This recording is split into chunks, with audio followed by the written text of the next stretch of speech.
सीधा आपको विश्वास का सवाल होता है और करने वाले कामों की सूची होता है। ये कोरे वादे नहीं होते और विशेषकर 2014 से नरेंद्र मोदी जी ने इस देश के अंदर पॉलिटिक्स ऑफ परफॉर्मेंस को एस्टैब्लिश किया है और भारतीय जनता पार्टी ने जितने भी विधानसभाओं के और लोकसभा के 3 चुनाव आए उसमें जो वादे किए हैं वो पूरा करने का गंभीरता से प्रयास किया है। हमारा ट्रैक रिकॉर्ड है। इसलिए दिल्ली प्रदेश भारतीय जनता पार्टी कंसल्टेशन कर सुझाव प्राप्त करने का काम किया है। अलग अलग प्रकार के 1,08,000 लोगों ने अपना सुझाव देना मुनासिब समझा। 62 प्रकार की अलग अलग समूहों की बैठक की गई और 12,000 से ज्यादा 41 LED वान के माध्यम से ग्रुप मीटिंगों में हमने सुझाव मांगे और ये सुझाव दिल्ली का बजट और दिल्ली की रिक्वायरमेंट ये तीनों को रखकर ये हमारा संपूर्ण संकल्प पत्र बना है, जिसको हमारे राष्ट्रीय अध्यक्ष जी ने पहले चरण में घोषित किया, उसके बाद श्री अनुराग ठाकुर जी ने घोषित किया और आज पूरा संकल्प पत्र तीसरे चरण के साथ यहाँ आपके सामने रख रहा हूँ। मित्रों, इसके पहले मैं दिल्ली की चुनाव के मुद्दों के बारे में भी जरूर बात करना चाहता हूँ।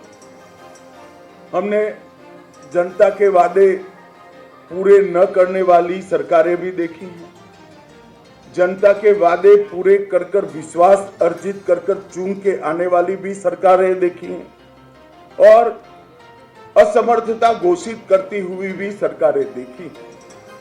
मगर एक ऐसी सरकार श्री केजरीवाल दिल्ली में चला रहे हैं जो वादे करते हैं, पूरे नहीं करते हैं और फिर से झूठ के एक बहुत बड़े पुलिंदे के साथ, भोले से चेहरे के साथ जनता के सामने उपस्थित होते हैं। मेरे राजनीतिक जीवन में मैंने इस प्रकार से सफाई से झूठ बोलने वाला व्यक्ति मेरे जीवन में नहीं देखा है और बोलने में, कठोर शब्द बोलने में मुझे कोई झिझक नहीं है, क्योंकि मैं कन्विंस हूं। मैं इससे कन्विंस हूं, इसलिए मैं कह रहा हूं।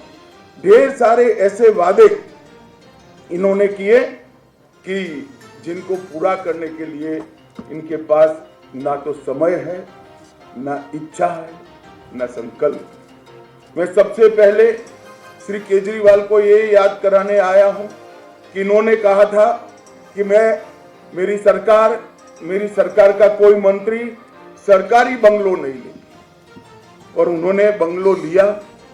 10 साल से रह रहे हैं, बंगलो लिया तब तक तो ठीक है, 51 करोड़ से ज्यादा खर्च कर 50,000 गज का 4 बंगलों को मर्ज कर एक शीश महल बनाया, जिसमें 6 करोड़ के डिजाइनर मार्बल है, 4 से 6 करोड़ के मोटराइज पर्दे हैं, 70 लाख के ऑटोमेटिक दरवाजे हैं, 16 स्मार्ट टीवी 64 लाख रुपए के हैं, 50 लाख की कालीन बिछाई गई है, सजावटी पिलर 36 लाख से सजावट की गई है, रिक्लाइनर सोफा 10 लाख रुपए का है और ये घर के अंदर रहकर भी आज तक दिल्ली की जनता को इसका जवाब नहीं दे रहे। मैं पूछने आया हूं, अन्ना के आंदोलन से आपने आपकी राजनीतिक पार्टी का जन्म लिया, सादगी का वादा किया था, कहा था ना गाड़ी लेंगे ना बंगला लेंगे और 1 करोड़ों रुपयों का घर बनाकर केजरीवाल जी आप रह रहे हो। इसका दिल्ली की जनता आपसे जवाब मांगे। उन्होंने कहा था कि रिहायशी क्षेत्रों से हम शराब की दुकान बंद कर देंगे। केजरीवाल जी, आप रिहायशी क्षेत्र छोड़िए, आपने स्कूलों को नहीं बख्शा, मंदिरों को नहीं बख्शा, गुरुद्वारों को नहीं बख्शा, इसके करीब में दुकान बनाने का लाइसेंस दे दिया, ठेके दे दिए और हजारों करोड़ रुपए का घपला, घोटाला, भ्रष्टाचार शराब के अंदर करा है और इस शराब का घोटाला दिल्ली के शिक्षा मंत्री ने किया है। देश भर में कई घोटाले हुए, मगर मैंने किसी शिक्षा मंत्री को शराब का घोटाला करते हुए नहीं देखा। और जब वो जेल में गए तब मॉरल ग्राउंड पर इस्तीफा देने की जगह गर्व से एज अ मुख्यमंत्री अंदर जेल में भी रहे। मित्रों, उन्होंने कहा था 7 साल में मैं यमुना को एकदम शुद्ध कर दूंगा, लंदन की थेम्स नदी जैसा बना दूंगा। मुझे बरोबर सवाल याद है, उनका बात याद है, और कहा था कि मैं दिल्ली वालों के सामने डुबकी लगाऊंगा। मैं आज केजरीवाल जी को याद कराने आया हूं, केजरीवाल जी, दिल्ली की जनता आपकी वो विश्व प्रसिद्ध डुबकी की राह देख रही है, कब आप लगाओगे। और अगर यमुना जी में नहीं लगानी है तो कुंभ चल रहा है, वहां जाकर डुबकी लगा दो, तो कम से कम झूठ बोलने के आपके जो पाप है वो धुल जाएंगे। दिल्ली को फ्री क्लिनिक और अस्पतालों का मॉडल है, इसकी जगह मोहल्ला क्लिनिक नाम का एक नया चीज बनाकर उन्होंने दिल्ली वालों को ठगने का काम किया है।